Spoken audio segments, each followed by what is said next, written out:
మరియు మహిళలను వేధింపులకు గురి కాకోకుండా వాళ్ళకు రక్షణ కల్పించడానికి వాళ్ళని మరియు ధైర్యపరచడానికి వాళ్ళకి మనోధైర్యాన్ని నింపడానికి సి టీమ్స్ ఏర్పాటు చేయడం జరిగింది.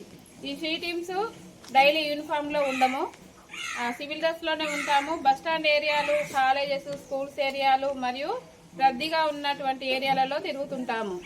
డైలీ అమ్మాయిలను కానీ మహిళలను కానీ ఎవరైనా యూటీజింగ్ చేస్తున్నారా, ఫాలో అవుతున్నారా, ఏమైనా వేధింపులకు గురి చేస్తున్నారా అని అబ్జర్వేషన్ చేస్తూ డైలీ పెట్రోలింగ్ చేస్తూ ఉంటాము. అలాంటి వ్యక్తులు ఎవరైనా ఉన్నట్లయితే రెడ్ హ్యాండెడ్గా పట్టుకొని టీటీఎం ఆఫీస్కి తీసుకెళ్లడం జరుగుతుంది.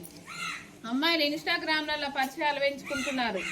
అబ్బాయి మాకు చాలా ఇష్టం అని చెప్పి అబ్బాయి ఫేస్ చూస్తున్నారు, లేదంటే అబ్బాయి మిమ్మల్ని ఏదన్నా మెసేజ్ చేయడం, చాటింగ్ చేయడం అట్లాంటివి చేసినప్పుడు మీరు అతను వ్యక్తిత్వం గురించి తెలియకోకుండా అతనంటే ఇష్టపడుతున్నారు, అట్రాక్షన్లకు లోన్ అయ్యి చాలామంది మోసపోతున్నారు.